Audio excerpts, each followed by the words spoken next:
ഇന്ന് രാവിലെ പിലാക്കാവ് 3 റോഡ് ഭാഗത്തു നിന്നാണ് കടുവയെ ചത്ത നിലയിൽ ദൗത്യസംഘം കണ്ടെത്തുന്നത്. പക്ഷേ അതിനു മുൻപ് ഇന്നലെ അർദ്ധരാത്രി മുതൽ തന്നെ ഈ ദൗത്യസംഘം ഡോക്ടർ അരുൺ സക്രിയുടെ നേതൃത്വത്തിൽ കടുവയ്ക്ക് പിന്നാലെയുണ്ടായിരുന്നു.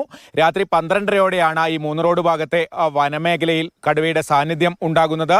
ഉടൻ ദൗത്യസംഘം അവിടെ എത്തി. പക്ഷേ രാത്രി ആയതുകൊണ്ട് തന്നെ മയക്കുവെടി വെക്കാനുള്ള സാഹചര്യം ഉണ്ടായിരുന്നില്ല. പക്ഷേ 2 മണിവരെ ഈ ദൗത്യസംഘത്തിൻ്റെ നിരീക്ഷണ വലയത്തിൽ കടുവയുണ്ടായിരുന്നു. പിന്നീട് രാവിലെ ദൗത്യസംഘം ആ ഭാഗത്ത് തെരച്ചിൽ നടത്തുമ്പോഴാണ് കടുവയുടെ ജഡം കണ്ടെത്തുന്നത്. മാതൃഭൂമി ന്യൂസിലൂടെയാണ് ഈ കടുവ ചത്ത വിവരം ലോകം മുഴുവൻ അറിയുന്നതും ആ ദൃശ്യങ്ങൾ ആദ്യമായി കാണിച്ചതും മാതൃഭൂമി ന്യൂസ് തന്നെയാണ്. നമ്മൾ രാവിലെ പിലാക്കാവിലെത്തി അവിടെ നിന്ന് ഈ പ്രിയദർശിനി എസ്റ്റേറ്റിൻ്റെ ഗേറ്റിലേക്ക് വരുമ്പോഴാണ് കടുവയെ ചത്ത നിലയിൽ കണ്ടെത്തിയെന്ന വിവരം നമുക്ക് ലഭിക്കുന്നതും അത് നമ്മൾ പ്രേക്ഷകരെ അറിയിക്കുന്നതും. അതിന് പിന്നാലെ ആ സമയത്ത് തന്നെ ഏതാണ്ട് ദൃശ്യങ്ങളും ഷമീർ മച്ചിങ്ങലിൻ്റെ ക്യാമറയിലൂടെയാണ് ലോകം മുഴുവൻ ആദ്യത്തെ ദൃശ്യങ്ങൾ കണ്ടത്. പിന്നീട് ഈ കടുവയുടെ ജഡം ബേസ് ക്യാമ്പിലേക്ക് കൊണ്ടുവന്നു. വനംവകുപ്പിൻ്റെ ബേസ് ക്യാമ്പിൽ വെച്ച ബയോളജിസ്റ്റ് വിഷ്ണു ആണ് ഔദ്യോഗികമായി ചത്തത് നേരത്തെ രാധയെ ആക്രമിച്ച കടുവ തന്നെയാണെന്ന് സ്ഥിരീകരിക്കുന്നത്.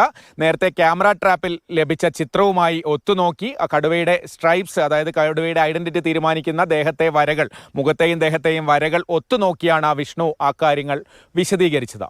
ക്യാമറ ട്രാപ്പ് സ്ഥാപിച്ചതിന്റെ അടിസ്ഥാനത്തിൽ നമുക്ക് അതിനകത്തുനിന്ന് ഒരു ഇമേജ് നമുക്ക് ലഭിച്ചു. കടുവയുടെ ഇമേജ് ലഭിച്ചു. ആ ഇമേജ് ഇപ്പൊ നമ്മൾ ഇവിടെ ID ചെയ്യാണ്. ഇതാണ് ഏറ്റവും പ്രധാന ഐഡന്റിഫിക്കേഷൻ മാർക്കായിട്ട് വന്നത്. അത് നമുക്ക് ഇവിടെ കൃത്യമായിട്ട് തന്നെ വന്നിട്ടുണ്ട്. അപ്പം ഇതിന്റെ സ്ട്രൈപ്പ് പാറ്റേൺ പരിശോധിച്ചതിൽ നിന്നും 24-ാം തീയതി അക്രമം ഉണ്ടാക്കിയ അതേ കടുവ തന്നെയാണ് നമുക്കിപ്പോൾ ഡെഡായിട്ട് കിട്ടിയെന്ന് ഉറപ്പായിട്ടുള്ളതാണ്. തൊട്ടു പിന്നാലെ നോർത്തേൺ സർക്കിൾ CCF KS ദീപയും കൂടുതൽ വിവരങ്ങൾ നമ്മളെ അറിയിച്ചു. അവരും പറഞ്ഞത് അതേ കടുവ തന്നെയാണ്. അവിടെ ഉണ്ടായ ശ്രമങ്ങളെക്കുറിച്ചൊക്കെ CCF ആ സമയത്ത് വിശദീകരിച്ചു.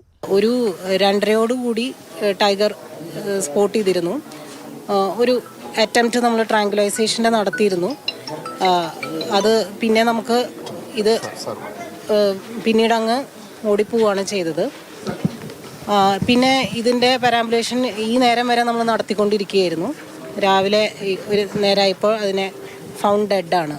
കടുവയുടെ ദൃശ്യങ്ങൾ നമ്മൾ ആദ്യം കാണിച്ചപ്പോൾ തന്നെ ദേഹത്തെ മുറിവുകൾ, ചോരപ്പാടുകളൊക്കെ നമ്മൾ കണ്ടു, പ്രേക്ഷകരും കണ്ടു. അപ്പോഴെല്ലാവർക്കും ഉണ്ടായിരുന്നൊരു സംശയം കടുവയ്ക്ക് വെടിയേറ്റിരുന്നോ എന്നാണ്. കാരണം ഇന്നലെ ദൗത്യസംഘത്തിന് നേരെ കടുവയുടെ ആക്രമണം ഉണ്ടായപ്പോൾ വെടിവെക്കാൻ ശ്രമിച്ചു എന്ന് ദൗത്യസംഘം പറഞ്ഞിരുന്നു, കൊണ്ടില്ല എന്നാണ് പറഞ്ഞിരുന്നത്.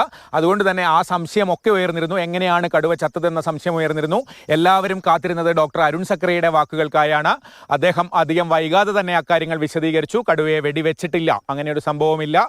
കടുവയുടെ ദേഹത്തുണ്ടായ മുറിവുകൾ ദിവസങ്ങൾക്ക് മുൻപ് കാടിനകത്ത് വെച്ച മറ്റൊരു കടുവയുമായി ഉണ്ടായ ഏറ്റുമുട്ടലിലുണ്ടായതാകാം. കഴുത്തിലടക്കം ആഴമുള്ള മുറിവുകളുണ്ട്. അത് പഴക്കമുള്ള മുറിവുകളാണ്. അതാകാം മരണകാരണം. നമ്മൾ ക്യാപ്ചർ അറ്റംപ്റ്റ് ചെയ്യാൻ ശ്രമിച്ചു, പക്ഷെ നടന്നില്ല. നൈറ്റ് ആയതുകൊണ്ട് രാത്രി കൊണ്ട് നടന്നില്ല. മോർണിംഗ് നമ്മൾ ഫർദർ നമ്മൾ പെരാമ്പുലേറ്റ് ചെയ്തപ്പോൾ ഒരു വീടിൻ്റെ സൈഡിൽ ഡെത്തായിട്ട് കണ്ടു. നല്ല ഫൈറ്റ് കൊണ്ടുണ്ട്, നല്ല കോൺഫ്ലിക്റ്റ് ഇഞ്ചുറി ഉണ്ട്. എന്തായാലും വളരെ ശ്രമകരമായ ഒരു ദൗത്യമായിരുന്നു പഞ്ചാരക്കൊല്ലിയിലേത്.